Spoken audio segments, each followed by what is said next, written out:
A global namaste, good morning, good afternoon, and good evening, wherever you are tuning into this live broadcast from. My name is Nishit Kotak. I am here with the team from Hindu Academy. So, we help you to gain a deeper understanding of Hinduism and explore many facets of this very interesting religion and way of life. Today, we have a very fascinating topic lined up for you. The topic is the connection between science and Hinduism and how they complement each other. So don't forget to like, share, and subscribe to our channel to stay updated with the latest content and discussion around various topics on Hinduism. We encourage you to share this live stream with your friends and family so they can also join in on enriching this conversation that we're having today. As we delve into this captivating subject, we want to hear from you too. So if you would share your thoughts, your ideas, your comments into the chat area on whatever live stream platform you're watching us today. You could be on youtube.com/Hindu Academy or facebook.com/Hindu Academy. So throughout history, we see that Western thought has largely focused on external forces and the material world. And Hinduism places an emphasis on the internal forces and the spiritual realm. I think it's now time that these two streams of thought merged and enrich our understanding of both the world around us and the world within us. So Hinduism embraces ideas such as Darwin's theory of evolution, which has been a point of contention for many other mainstream religions. Hinduism also delves into concepts like the cyclical nature of time and in cosmology, further demonstrating its compatibility with modern scientific knowledge. So as we explore the harmony between science and Hinduism, we invite you to watch the focus topic video for today, which is by Sri Jay Lakhani. He's a renowned speaker on Hinduism and an expert in this field. So his insightful perspective will undoubtedly spark your interest and inspire you to contemplate the intersection between these two vast disciplines. So once you watch this video, please share your thoughts on the live stream channel where you are watching us today. We truly do value your opinions and insights and look forward to an engaging and lively discussion with you. So once again, welcome to today's broadcast and bear with me as I share the focus topic video for the day.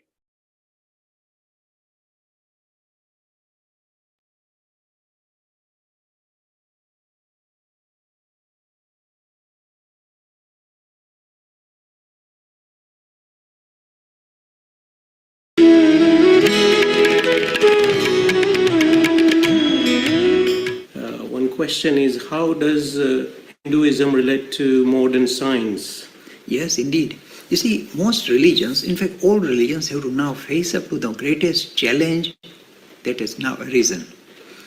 The science-oriented worldview, which is rationally founded, seems commonsensical, well supported by evidence, seems to be gathering momentum. Majority of youngsters I teach prefer a science-oriented, if you like, a rational worldview than this kind of airy-fairy god and goddesses and rituals and all that. So this is the reality that we face. So all religions have to take on the challenge head on. And you may think Hinduism will suffer because you've got these elephant-headed gods and all this kind of colorful storytelling or churning the oceans and all these things coming out and Brahma coming out of Vishnu's belly button, and of course we'll be in trouble now, surely. So the question is, how does Hinduism stand up to the challenge of science? You'll be surprised. First of all, how do you define science? Science is defined, if you look up, Google, etc. Science is defined as just making sense about the world that we live in. What is the nature of reality? That's what science is all about. What is all this world about? What are the rules that operate here? And that is what science is trying to do. Now, how did Hinduism start? If you've been following my story, the original idea of Hinduism didn't start with looking for a god or where is God. Hinduism started by Hindus saying, what is the nature of reality? How do things unfold? And the word we use is rita. Rita, how do things unfold? How does this world operate? That's how we started, not looking for a god. And then we said, from the word rit, we derived the word dharma, saying, is there something that's holding everything together? Is there one out of which everything else is manufactured? Now, if you ask a modern physicist, what is your aim? If you can unify the different forces of nature to see if there is one out of which everything is manufactured, exactly the same search. So what science is aspiring to do, and what Hinduism has been always trying to do, is to make sense of the world that we live in. In the practical way, Swami Vivekananda says you can make sense of the world is this. He says, try and understand the nature of reality. What are the forces that operate in the external world? This physics is doing that, science is doing that. And what are the forces that operate in the inner man? The emotions, your drives, your desires, what are these? So basically, Swami Vivekananda says something very beautiful. Trying to come to terms with nature. What are the forces that operate in the external world? What are the forces that operate in the inner world, our inner makeup? And harness them for our betterment so that we can reveal the divinity which is already within. So science is using a different flow, is approaching the same subject. And Hinduism has been talking about it since thousands of years, nothing new for Hindus. We are basically saying we promote science. But now you say, but why is there a big variation between the Western science and Hinduism? The reason is this. The Western world had to face severe calamities. The natural forces were ganged up against them, the cold weather, they had to survive, to fight for survival. So their attention went towards harnessing nature external, the forces that govern the world, electromagnetism, gravitation. So their focus was focusing on forces external, and they did a wonderful job. That's how science is developed. Harnessing nature external. They were doing a marvelous job. Do you say Hindus were left behind? No. Hindus are trying to understand the same thing. We're highly analytical mind. So we also develop wonderful ideas regarding nature of reality and external reality. But then the difference is this. Here they had to make use of these forces, of external forces, to make sure they survive. In India, we were lucky. The weather was so fortunate, we didn't bother too much. So we didn't produce practical applications of forces external. The Westerners had to do it to survive. We did not have to do it, so we focused our attention on forces internal. What are the inner features we possess? So our focus went inward. What are the things that rule the inner man? Emotions, drives. What are we? What is our real makeup? So we started harnessing forces internal, and that is what whole of this Raj Yoga is all about. And so our journey went inward, harnessing forces that we already are inside us, and the Westerners started focusing on forces external to survive. Now you may think there are different approaches, yet now we are coming to a situation where both of these have to be combined. You have to integrate both these ideas. Forces external as well as forces internal have to be harnessed for our betterment, not just physical betterment, but our mental betterment as well. And that is why this wonderful kind of integration of forces external and forces internal are now visible in the way the world is kind of progressing. So we are on the same journey in a beautiful way. So Hinduism has no difficulty with science. In fact, let me touch on three ideas which are very powerful. They come out of Hinduism that sits well with modern science. First of all, the idea of evolution. We have no difficulty. We say, yes, we have come out of the animal kingdom and become this well developed. So we have no difficulty with the idea of evolution. Mm-hmm. All the other religions struggle. Yes. They collapse. I'm talking about the Abrahamic tradition. They collapse with the challenge of evolution. They'll find some kind of flaw saying, oh, there's no proper link and blah, blah. They're still trying to challenge Darwin's theory. It's not challengeable. It's really well kind of researched. And the second place where they really suffer a struggle is the idea of issue of suffering. Because they say the universe was pristine and pure until somebody called Adam ate an apple, and then all calamity started. Now it's not commonsensical. So again, the idea of how to understand the issues of suffering, the Indic traditions are better. They're saying it is inherent in nature. As soon as we are born, suffering becomes part of our credential. We can't avoid it. We have to rise above it, but we can't avoid it. So the second thing. The third thing, cosmology. Again, a major feature. Indic traditions talk about this idea of creation and destruction, cycle of creation and destruction called the kalpa. Yes. The Abrahamic tradition, no, linear time, minus infinity plus infinity. And if you are bedi, infinite time in hell. See, straight away, the Indic traditions are very comfortable with the ideas of modern science. Yes. And that is why we have no difficulty with science, my friend. In fact, we really rise up to the challenge of science, and we are even taking the stage forward, saying, look, science, you want to go a stage further regarding nature of consciousness, nature of quantum, come to us. We have got the answer. Through introspection, we have discovered the answer.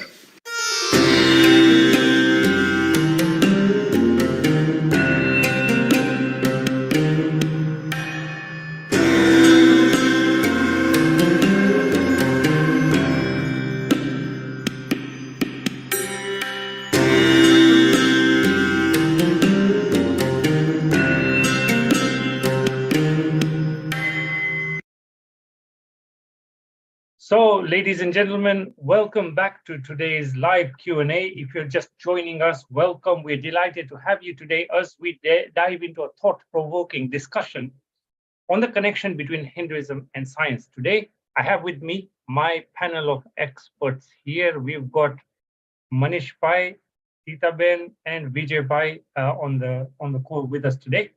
And these knowledgeable individuals are going to help us share. They're going to help enrich the discussion by sharing their perspectives and help us explore the various ways in which Hinduism's ancient wisdom harmoniously coexists with modern scientific understanding. So welcome everybody, and I hope you're doing great. I'm going to ask a series of questions that some of the viewers have put in onto the chat area. So let me get started. Sita Ben, welcome to today's call. I'll get started with the first question I got, which is how does Hinduism's view of the universe align with modern cosmology? Now, I know this is a topic that Jay-Bai used to be really interested in, so that's why I'm starting with you. Yeah, no, thank you so much. That's a really great question. Actually, if you look at Hinduism, there's the mythology and there's the more philosophical heart of it.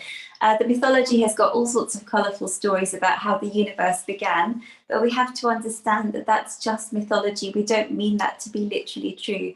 What we understand to be the reality very much aligns with modern cosmology. And as Dad said in the video, it's very interesting that what scientists have discovered through the external, the Indic tradition has discovered through the internal and come to very similar conclusions. So what Hinduism would say in terms of cosmology is that the whole universe came out of, three things came up when the universe came about, which are space, time, and causation.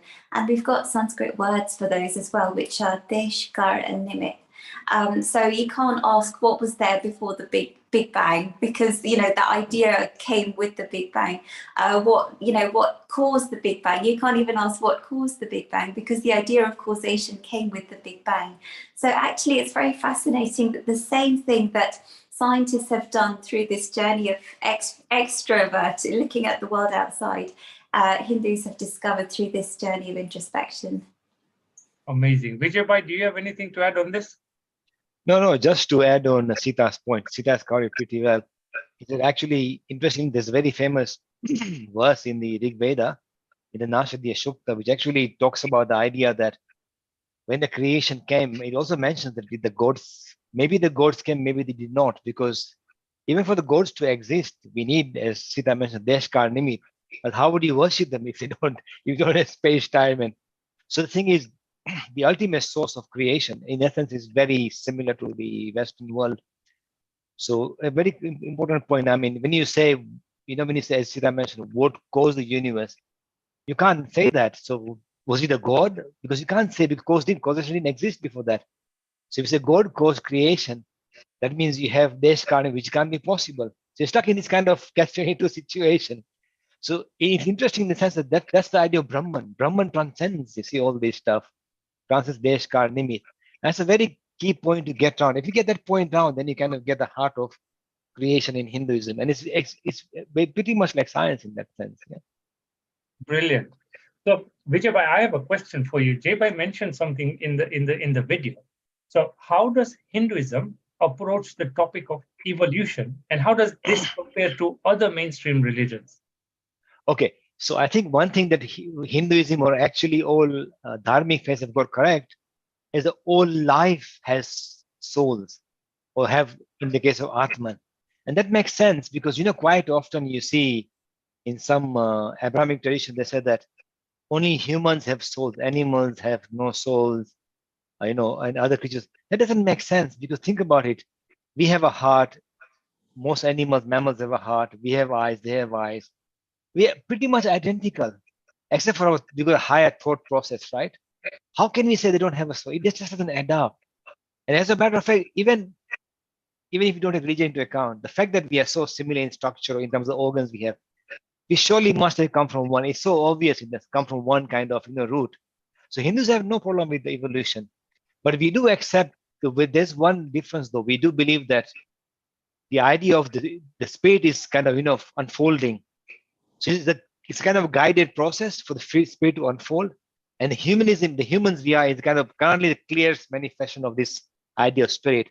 So it is guided process with an aim to unfold the spirit. So we don't believe the idea of random, but we do believe that actually there is there's evolution is a fact, and we agree with that. As a matter of fact, have you noticed now they're even saying that I watched some documentary recently, and some of the apes or chimpanzees, they're using tools now. So they're getting cleverer. So if they go another million years of evolution, perhaps they'll be able to think higherly on a higher plane. And perhaps they will even go and seek for the divine. We don't know. So it's a process that every living creature, every atom, every atman in this kind of world, perhaps the universe, is unfolding slowly to see the divine nature. It's only humans. Of course, humans are the clearest, the highest kind of thinkers who can do that. So evolution as such, we have no problem with that. And that's very important to remember, because quite often I go to interfaith as well, and I hear some other religions saying, oh, but it's a theory. Let me make it very clear. It's a fact. It's not a theory anymore. I think Charles Darwin was just being a bit, cautious as a scientist. He wanted more work to be done. But today we have ample evidence, and Richard Dawkins' stuff is so thoroughly kind of investigated that you cannot deny it's a fact. So if anybody says a theory, please correct them. Evolution is a fact. Now, in Hinduism, we have a lot of mythology as well. Yeah. One of the things that people talk about is the Das Avatar. And this, of course, is the 10 avatars. And it sort of aligns with the theory of evolution, because the very first one starts with Matsya, which is a fish avatar. And of course, they theorize that the life began in water. And then from there, it becomes Kuruma, which is the turtle, which is an amphibian, and so on and so forth. So what are your thoughts on that, Vijay Bhai? Again, all I can add is that, it's of course mythology, but yes, it fits very much with the evolution. But when I saw that, actually, it just was even the very ancient rishis of India could think at that time. They didn't have this modern evolution as such. But of course, we know all life is linked, right? But they could see that life must have begun at sea.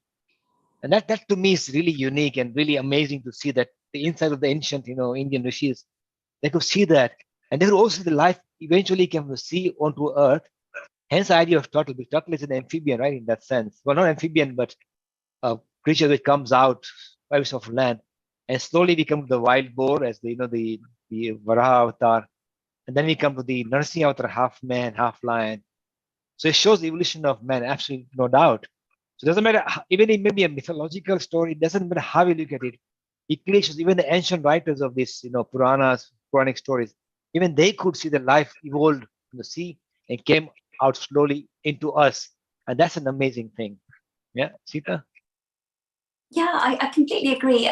This is mythology. We don't believe these, as being literally true, but it reflects the Hindu mind, the Hindu thinking that essentially, yes, life sort of originated in water and then eventually became more and more sort of complex in terms of animals, and then it became eventually human. So, there's half man, half lion in the middle of all of it. So it's kind of showing this transition from animal to human. But I think another bit which is also very nice to think about is the personality of Ram, because Ram is, as Dad has said many times in the videos, Ram shows us not to just be human, but to be humane. So raising our level even further than just being clever animals, we are much more than that. So I think that's really beautiful with the story of Ram. Superb. Manish Bhai, I have a question for you. This lines with something that you really enjoy. So the question is, can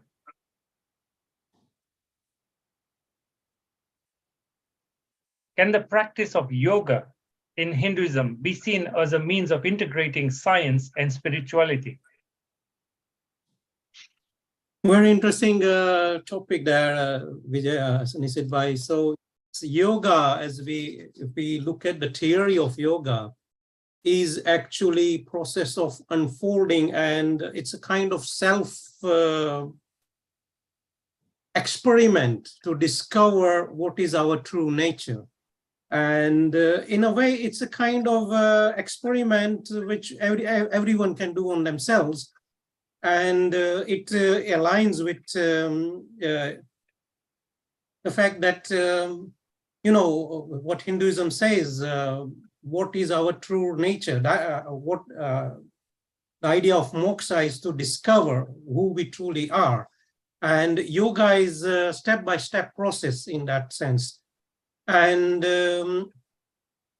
sorry, what was your question? I forgot half of it. The practice of yoga, can it be seen as a way of integrating science and spirituality? Because yoga encompasses both. It's yoga is science as well as, a way for you to reach the higher spiritual self. Yes, so yoga is a practical experiment that one can do and to discover the spirit within. So in that sense, it's more scientific, and it's a way, it's an approach that hopefully can bridge the gap between science and the religion or dharma. Vijay Bhai, you have any? Yeah, I think the thing is that, as Manish mentioned, the key thing to remember is that it again shows the the intellect of the human mind. As Sita mentioned, we are all humans. When you become humane, you start thinking about you think about different thoughts. You start to answer fundamental questions. Are we just this matter and body, as Jai mentioned? Are we just made of lumps of matter? The day that humans started asking this question, then they said, okay, now how do I try and go a bit further? And yoga, in effect, is an experiment. So yoga is using the infinite power of the mind to work out who we truly are. Who is ultimately us? Is it just matter and body? Surely it can't be, because we can think, right? We have a consciousness. And how do we investigate that idea? So we know that Sankhya Darshan, Kapil Muni already told us that we have the idea of Purusha and Prakriti, which is fine as theory. But how do I actually see that? And that's when Patanjali said, look, let's do an experiment and let's try and work this. Patanjali didn't say, oh, you know what, it doesn't matter, just believe in God. No, we don't do that. Hindus are seekers. They want answers. To get answers, they won't do experiments. And in that sense, I guess yoga is an experiment like any other science experiment you do to find the truth. Except for this experiment is, of course, it's to find your inner consciousness, inner kind of your ultimate state and ultimate nature. That's what this yoga experiment is. Of course, the yoga also involves the idea of exercises, which is very scientific, obviously good for your body. But the prime of this Hatha yoga was actually to give you a strong body so you can meditate better and get to the answer. That's the whole idea for the Hatha yoga. Hatha yoga is a start to get you strong, because when you sit in a position to meditate, you have to have a nice, firm, strong body. So it helps you to go with the ultimate goal. I think most people are stuck in exercise, which is a good thing, but I think we should go further. But Manish mentioned that, yeah, it's an experiment. And we believe in experiment. It's okay, because we may get it wrong. It doesn't matter. But the idea is we want to seek and find the truth. Not because somebody say this is the truth. We are very important. Hindus are not believers. Hindus are seekers of the truth. We have to keep that in mind, Sita. Yeah, I completely agree. I mean, that's why we love science, is because you don't just read about it, you actually do the experiments yourself, and you can verify things for yourself. And the yoga system is exactly that. It's saying verify it for yourself. Actually go ahead and do it. See, try and see if you can get a control over your mind, which is a very, very difficult thing to do. And I was talking to the Eton boys about this as well. And the reason why it's so incredibly difficult is because we're so used to focusing on external things like books and pieces of scientific equipment. We are not used to focusing on something non-physical. And so we have to really discipline our minds to focus inwards. So, we shine the spotlight of our concentration inwards to be able to really understand who we are. So we go beyond the body, beyond the mind. We see beyond that until we get to that eternal sort of pristine, perfect spirit, which is what we're all aiming to get to. Brilliant. Now, there are usually some marked differences between the Western way of thinking and sort of the Eastern way of thinking. And one of the schools of thought we have is called Ayurveda, which is a traditional Hindu system of medicine.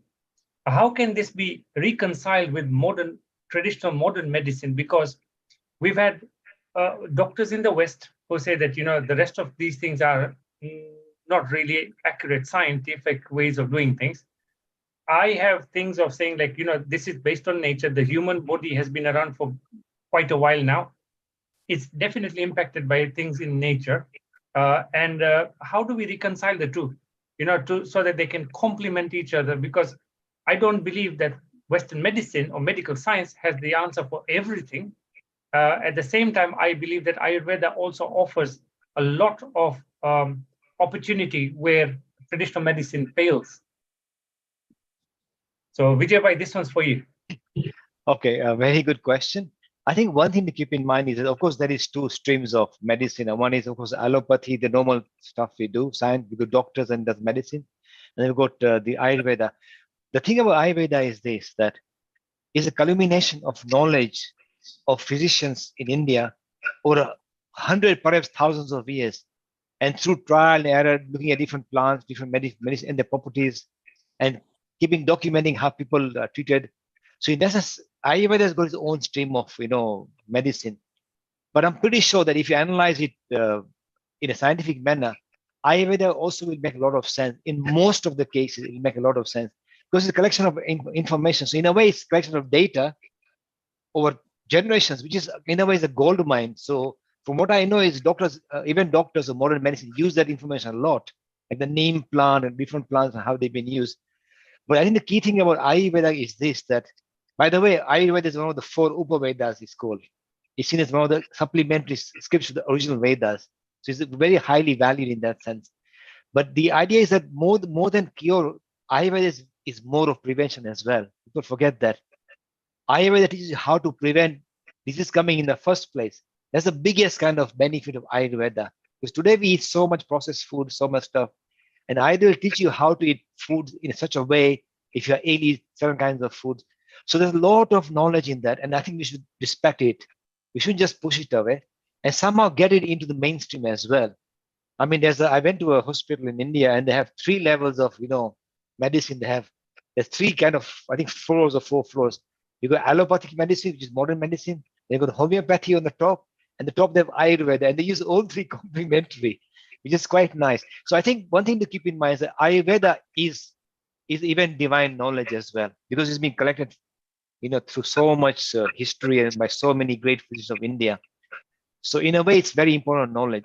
So I think in a way, both should be used to, and if possible, get both together, work out to modern medicine why these plants are important, and vice versa. There is a big move towards something called integrated health, where they use multiple ways or multiple treatment patterns to approach a problem. Yeah, well, that's true. I think that's important as well. Yeah. So. Okay. So Sitaben, how has Hinduism traditionally contributed to the development of scientific disciplines such as mathematics, astronomy, and so on? Yes, I mean, so the idea of the number 0, for example, is said to have come from India, and it's really sort of essential in the workings and the mechanics of mathematics. So I think that's really incredibly important. So the other thing which I think is very sort of interesting to look at is that we often think that language is different, and we also think that numbers are different, but actually numbers are a way that we sort of communicate in a very sort of subtle way the intricacies of how the universe works.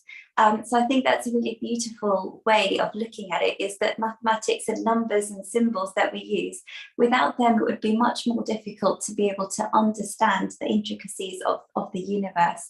And the sort of the Indian philosophers, they all recognize this. And that's why this idea is not just restricted to numbers in symbols and that kind of thing, but it's also very important in terms of our spiritual journey. So we use numbers to understand the external world, but we use spiritual symbols to help us understand the internal world. And that's why we've got, all these symbols like Om and swastika to help us sort of get a bit of a handle on something that's incredibly subtle, incredibly difficult to get. And obviously, we've also looked at the stars, and we've tried to sort of map it out and try and get some sense of that. But a sort of trap that we do also fall into is this idea of turning, looking at the stars, not just in terms of astronomy, but in terms of astrology. And that's where we can really sort of fall into a trap, because astrology is a bit of a dangerous, endeavor to follow, because if we sort of follow what we think the stars are saying, then that's not really spirituality according to Hinduism, because spirituality is all about having faith in yourself, being strong within yourself, and not letting some external forces dictate your internal sort of well-being. So we have to be very, very careful when it comes to this idea of astrology. Super. Manish Bhai, I have a question for you, which is, how can the study of the sacred texts in Hinduism, such as the Vedas and the Upanishads, enrich our understanding of the natural world and scientific principles?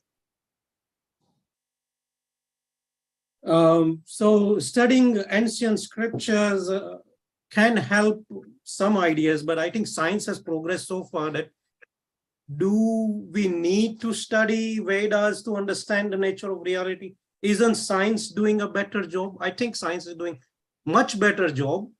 Where it's lacking is it's stuck in the physical plane, and it's not able to jump to the spiritual plane, or where things get muddled, like quantum mechanics. And that's where our spiritual ideas come in and can help bridge the gap. But in terms of explaining the universe, etc., the idea of Big Bang and using of the modern mathematics, the science has done a wonderful job. Things are explained very well. But where it's getting stuck is idea of consciousness and these things, where this is where they are stuck. And hopefully, with this ancient knowledge, and we've got vast amount of literature there, that can hopefully help explain this further, and hopefully we can bridge the gap between science and spirituality. Sitawin, what do you have anything to add on that? Yes, I mean, it's really fascinating, because what Swami Vivekananda says is that, if we love the study of the external world, which is what all these scientists are doing, we love it, but we push the limitations of our knowledge, and we push the boundary. What is this? What is this? You try and get to the nittiest, grittiest detail, and you find that actually you're no longer in the physical world anymore. You enter the world of the metaphysical. And that's what we find so clearly with quantum mechanics. We're no longer dealing with particles, we're dealing with something non-material. And this is why science is sort of hitting, it's getting stuck, it's stagnating, it's hitting roadblocks, because it says, no, the physical world is all that matters. There's nothing further to explore. But the reality is that, the universe is not just the physical world. There is a whole metaphysical dimension there. And if we really want to be true in our endeavor of science, we have to understand the physical as well as the metaphysical. Brilliant. Another place where science gets stuck is this one. Vijay Bhai, how do Hindu beliefs of the afterlife and reincarnation relate to scientific theories on the nature of consciousness and its continuity? Okay, I think this is a field that science is just about exploring now. I think we have some professors, I think one in Virginia, and somebody else has taken over. I think Manish Bhai knows more than I do on this area. But there's a lot of research being done on this field. The key question is this: if you're self-aware, I mean, this is a fundamental question that people ask. One is that, is consciousness part of matter? Means that it's built in matter, there is no afterlife. Once matter disappears, once we die, consciousness dies. Or does it continue after? This is the key question. Now, it's very hard to accept that there's a life force in us dies with our body. So Hindus have always accepted that it actually continues. There's something which continues after our body. And that's what this idea is, Jivatman in a way. Atman, embodied the characteristics, which is passed on from life to life. And that's a key idea. Again, the science issue is this: they want empirical evidence. Show us that the body actually moved from first life next. They want to see some current flowing through, which is not there because this is the metaphysical realm, right? We cannot see that. So I think science, in a way, is so stuck on empirical evidence. I mean, even if you read scientific books, there's two very famous books for the quantum stuff, atom stuff. There's a book called Quantum, actually, I think by Manjit Kumar, which talks about Niels Bohr and Einstein arguing about this nature of reality. And when Bohr says there's something more, Einstein goes, no, I don't want to hear that. He just closes his ears, right? Saying that only physical stuff I'll accept. So we have this issue actually in a way that science, at some point, they'll have no choice, as Jay mentioned in many videos. They will have no choice. They'll have to take this step, whether like it or not. At some point, the physical, empirical evidence you ask for will seize your progress in science. You'll have to move forward. So that's the key thing. So I think Hindus have seen through many years, and there's a lot of evidence actually, some solid evidence that the evolution is there. Reincarnation is there. The key question is we need a lot more scientists out there to peer review this kind of work to bring it mainstream, and that is the struggle as of now. Yeah, Sita. Yeah, I completely agree. I mean, the only sort of, I guess, physical evidence of reincarnation is, you know, what Professor Ian Stevenson did. And, you know, he found the facts fit, basically, because the small children could remember such vivid details about their previous lives. And these are all factual details, like what year was I born, what my name was, what my children's names were. They can be checked and, you know, against the archive. So I guess that's the only sort of physical evidence that we can do. Also, there's the idea of birthmarks as well. That's very fascinating. The idea that, for example, you know, somebody would have had like a gunshot wound in a previous life and they are born with a birthmark in the same place. So all of these things suggest the possibility of reincarnation. That's the only closest, I guess, we can get to any kind of physical evidence. And we just have to sort of fit the pieces together and see what makes sense. So one thing I forgot to mention, and I should have mentioned this earlier on, I remember J.Y. speaking once and saying that science is never set in stone. Look at how Newton's law on gravity came about. And for a while, that was what was the truth, or seemingly the truth, until Albert Einstein's general theory of relativity explained gravity in a different way. So let me just, for the benefit of the viewers, let me explain how we define science. So science is basically a systematic and a methodological approach to understanding the natural world and its phenomena.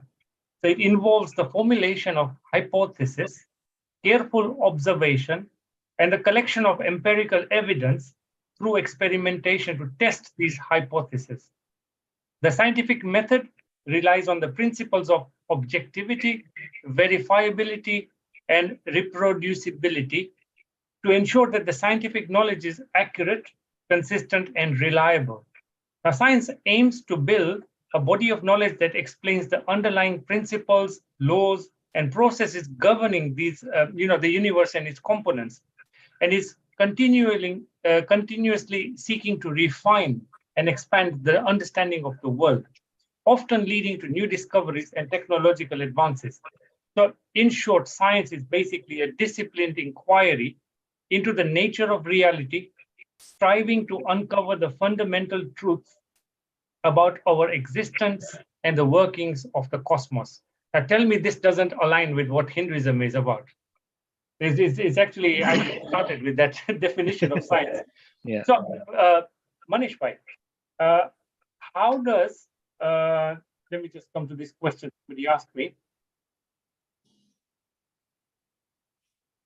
Ethical considerations in science from a Hindu perspective. So what is the Hinduism approach to ethical challenges posed by scientific advancements in fields like genetic engineering, artificial intelligence, bioethics, things like that? Can you shine some light on that for us? Bit of hard question for me there. Vijay bhai, Sitaben, feel free to jump in. Sure. So Hinduism has no problem with science, and ethical questions are, I think are best possible, Vijay bhai, to be honest. No. So what I can say, Manish bhai, is that it's a tough question. I'll be honest with you. It doesn't matter if you're Hindu or not. Ethical concerns, and you're balancing two things. Ethical concerns with advance of knowledge of science. Now, of course, the concerns come in genetics, comes in medicine, which animals are being used. All I can say is that from what because I have subscribed to my engineering magazine from IIT, And the computing knowledge has expanded so much advanced now, knowledge of computing. Computers can simulate pretty much everything from medicine. You don't even need animals for ethical kind of stuff anymore, which is a very good thing. Regarding cloning as well, it's a very, very dangerous thing, but it's going to happen. Science will, they will not say, oh, we ethical. Some scientists will do it anyway. So I think eventually, though, that's how the human mind works. They want to thrive and do new things. So cloning will come, no matter how much you stop it, it'll come. The key thing is how do you put ethical rules in place? So Hindus have got no yes or no answer. I'll be honest with you here. I can have a go at this one as well. Yeah, what you got to make sure is that how does it benefit humanity in a way? And ultimately, the Hindu goal is this: how does it make collective spiritual progress for Hindus, humanity? How do they progress spiritually to find that true goal? That's how we should think about things. If cloning makes things bad, then we should say no, but it'll happen anyway. So there's no, I think there's no money. It's a very hard question. I'll be honest with you. We don't know exactly how it will evolve. But Hindus has got no fixed views. I'll be honest with you, yeah, on that. Yeah, Nishit Bhai, you're going to say something? Yeah, I was going to have a stab at this. So Hinduism being one of the oldest and most diverse religious traditions, it does offer a unique perspective on ethical considerations in science, actually. So the Hindu approach to ethics is grounded in the concept of dharma, the righteousness or duty, ahimsa, which is non-violence, and the interconnectedness of all life. We say everything is connected. So these principles can provide a valuable guidance when addressing the ethical challenges posed by scientific advancements in fields like what we were discussing. So we look at dharma, where the concept of dharma encourages the individuals to uphold their moral and ethical duties, which can be applied to scientific pursuits. So if you are going down a route which is not ethical or not morally correct, then you should withhold yourself from going down that route. So scientists and researchers should strive to ensure that their work aligns with the greater good, contributes positively to society, and avoids causing harm to people or the environment. Then we've got ahimsa, which is non-violence. So we know scientific testing sometimes does happen on animals and things like that. And so that is something that we do not advocate. It can go beyond physical harm to encompass emotional, mental, and environmental aspects. So in the context of scientific sort of advancements, ahimsa can guide researchers to minimize the harm to living beings and prioritize basically the well-being of all life forms. For example, in genetic engineering, this principle can encourage the development of treatments for genetic disorders while discouraging applications that could harm ecosystems or lead to unintended consequences. Like, I think, was there something like the genetically modified cotton seeds that was done in India, and that caused a lot of issues as well, right? Yeah. So like that, there is interconnectedness of life, there's pursuit of knowledge with, humility. These are all Hindu values. So amazing. I think we've had a great... So Nishit Bhai, if I can come in. So these are a kind of a very gray area in a way. And, you talked about the idea of dharma and ahimsa. And when you talk to different people, they will give a different perspective on it. Yes. So can we hear what Sitaben has to say about this? Yeah, I mean, it's one of those things when it comes to ethical and moral issues and it comes to scientific development, it can become very sort of muddied water. And what Hinduism would say is let your conscience be your guide. You have to sort of let your heart decide what is right and what isn't.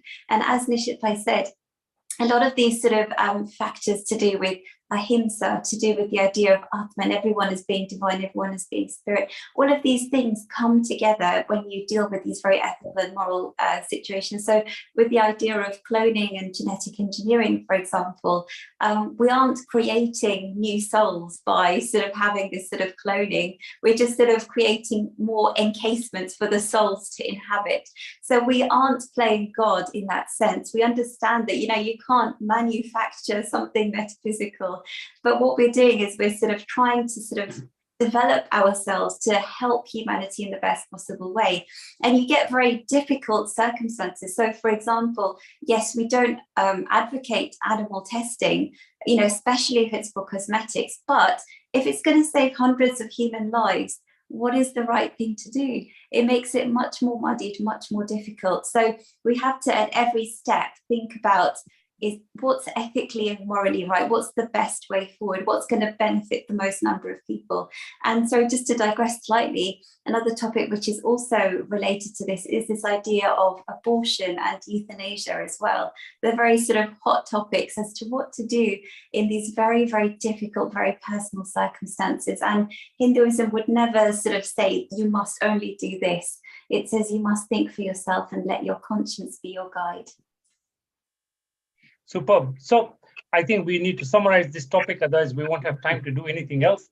So in summary, today's engaging discussion revolved around the relationship of Hinduism and science, exploring the various ways in which the two disciplines can harmoniously coexist.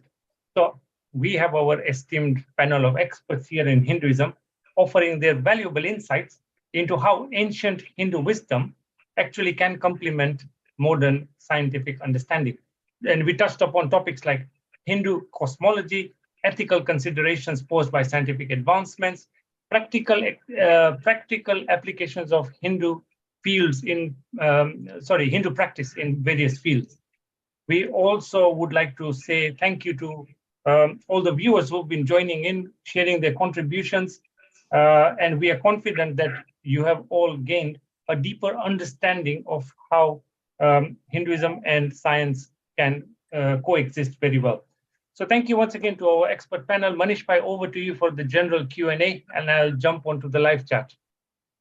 Thank you, Nisit Bhai. Wonderful topic we discussed, and we had H commenting on it saying, science just talks about how nature and natural phenomena works, but Hinduism talks about things beyond our intelligence and conceptualization.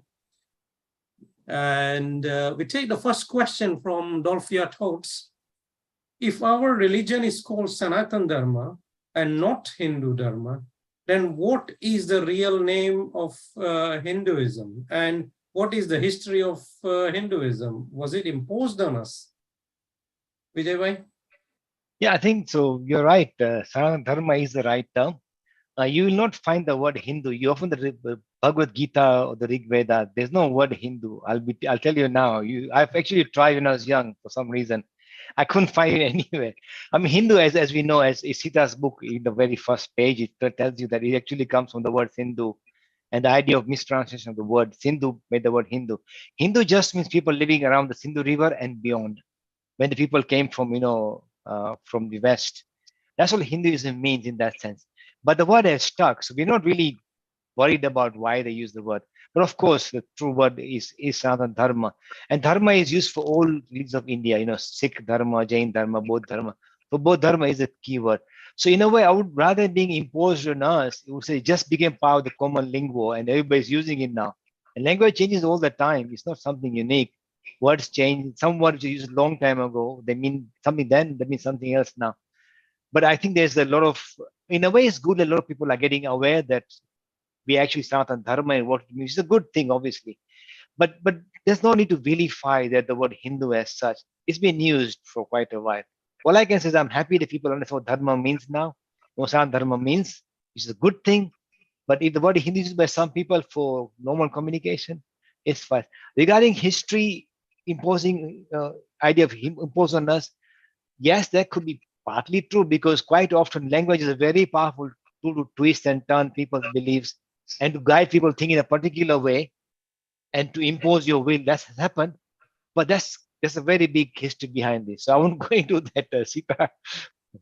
Yeah, I mean, as Vijay Bhai said, I mean, Sanatana Dharma is the best sort of best terms we use to explain this, because we always think of religion as to do with belief and science is just to do with like very practical.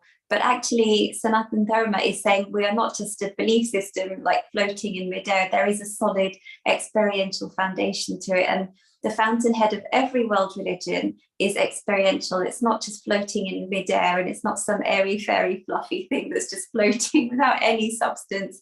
So we have to understand that. So actually what Dharma is all about, and it's not belief, it's actually trying to make sense of reality, trying to make sense of what the universe is all about, the internal as well as the external.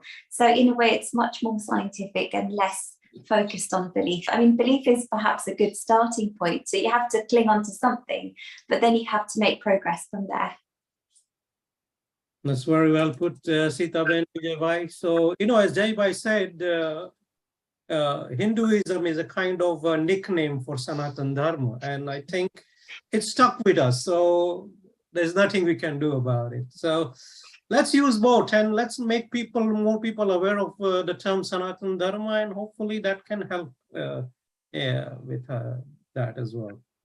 We take the next question. Charmaine said, the etymology of the word universe is one verse. The primordial sound of the universe is Om, and the Bhagavad Gita is the song of the Lord. Seems science, literature, and Sanatana Dharma are related. So yes, this primordial sound, Om, what is your thought on this, Sita? Yes, I mean, so Hindu thinking very much believes that the universe was produced through a vibration which sounded like Om. And that's why we have Om at the beginning and end of a lot of Sanskrit verses. And also another thing is when rishis, they sat down to meditate, they would sort of recall that they would hear a reverberation which sounded like Om. So I think it's an incredibly important sound, and that's why it's one of the main symbols of Hinduism. It's something that we use to focus on when we meditate. So we understand its significance because of the past experiences of people who have actually discovered that in the deepest of meditation. So, and also we include it in our iconography, for example, with the Nataraj image. He is sort of dancing with the drum, which represents that sort of reverberation from which creation came into existence. Vijay? Yeah, I mean, all I can add, Sita, is that, as Charmaine mentioned, is that yes, it's true that the word sound Om, in a way, is sound of creation. So in a way, it links everything in the universe as we see now, literature, science, Sanatana Dharma, they're all in a way part of that vibration. So that is true. That's very nicely explained. We take a next question from KRB. He is asked, why do you encourage non-vegetarianism? I provide a context to this. I think a few months back, we released a video of why Swami Vivekananda ate meat. And this is the question, I think where the question coming from, that some of our videos do defend people eating non-vegetarian food. What is your thought on this, Vijay? Actually, can I just say that actually that's not totally true, because if you look at all of Jay Bai's videos, he's very clear that why we don't vilify people who eat meat. He's always mentioned that we should encourage vegetarianism, and the world is moving to vegetarianism as part of ahimsa, and that's what Jay Bai is always saying in all his videos. I think the key thing is this, that there are many instances we know that people have eaten meat, and for various reasons. The key thing is we should take that into context. We shouldn't try and vilify or have a go. I mean, the question of Swami Vivekananda is this: if you read his life history, his biography by other ashram, it does not say that he loved meat or anything like that. There's nothing like that. You remember Swami Vivekananda's task, especially in the Americas, his task was to give Vedanta, whatever the cost to his body. That was his goal. And when you travel 18, 19 hours a day by horse chariot from place to place to preach Vedanta, the last thing he's going to worry about is waiting for some okra from somewhere to come and feed him. He will not do that, yes. He will eat anything to sustain his body and pass the message. I think that's something that is, I'm so glad he did that, because the Vedanta came to the West, and the West knows about Vedanta system because of Swami Vivekananda, despite the cost to him, his own personal, physical body. So he had what he needed to sustain himself. And I think we should be very careful not to judge that in that basis. But as I said again, never have we said in Hinduism, I can never say that, oh, go and Gaussian. We have never said Gaussian meat. We've always said that people do eat meat for various reasons. They've always have. And there's some places in the world where people don't have a choice. And I'll give you one example. I mean, I have a Nepali person I used to work with, and they live in the hills, and it's very hard to grow plants there. Grass does grow, so they do eat, meat of various kinds. But they're very staunch Hindu. When you ask him, he prays continuous every day. I think we have to be very careful. We don't judge people on that basis. Now, I myself am a vegan for 6-7 years. That's me, but we have to be careful that not to judge. So we're not encouraging people to become non-vegetarian. We're just saying that there are people who don't eat, who eat non-vegetarian food, and we shouldn't vilify them, but still encourage people to move towards vegetarianism. That's all I can add to that, Sita. Yeah, I mean, you covered it amazingly. I mean, I think that's really important that, as Vijay said so wonderfully, is we shouldn't judge people based on what they eat. And we are not by any means encouraging meat eating. What my dad has been explaining in the videos, as Vijay said, is that Swami Vivekananda had no choice in a, 100 years ago or 150 years ago, America, they didn't have the concept of vegetarianism. You just ate what you were given, otherwise you starve.